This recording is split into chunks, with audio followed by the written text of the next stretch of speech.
Stefanus Adityo Yuda Gensia kelas kali ulas mipas kawan badhe mraketkaken tugas nembang tembang mocopat tembang kinanti.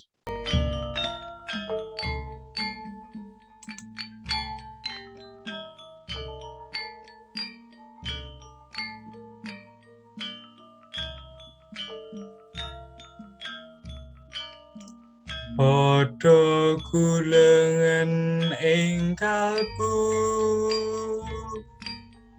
ing sasmita amre langtip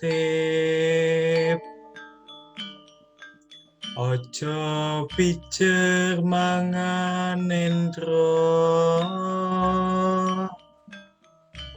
kaprawiran den kaesti pesunen sarira nira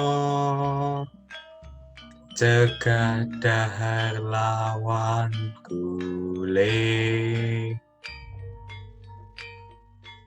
Geguritan tema pendidikan Stefanus Adityo Yuda Gensia kelas kali ulas mipos kawan nomor absen 303. Judul Guru Papan Kangge Ngangsu Kawruh. Stefanus, seliramu tansah digugu, tindak tandukmu tansah dadi pedoman, eling marang pituturmu, ucapanmu ngademke ati, awakmu tansah sabar nuranesu marang kabeh muridmu, udan lan panas dilakoni supados muridmu pinter.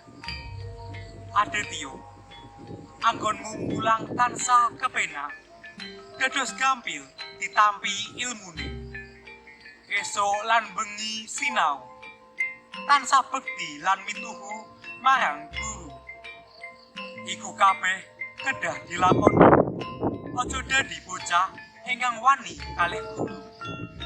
Yuda, yasa bunga atine uga tansah nglakoni kewajibane, dadi bocah ingkang sregep, hawa nafsu kedah dijaga, aja ugal-ugalan.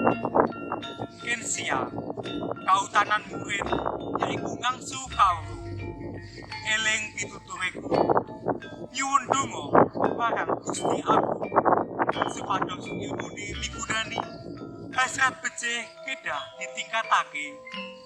Iku kabeh kangge bekal masa depan. Aja lali piwulangi. Matur nuwun.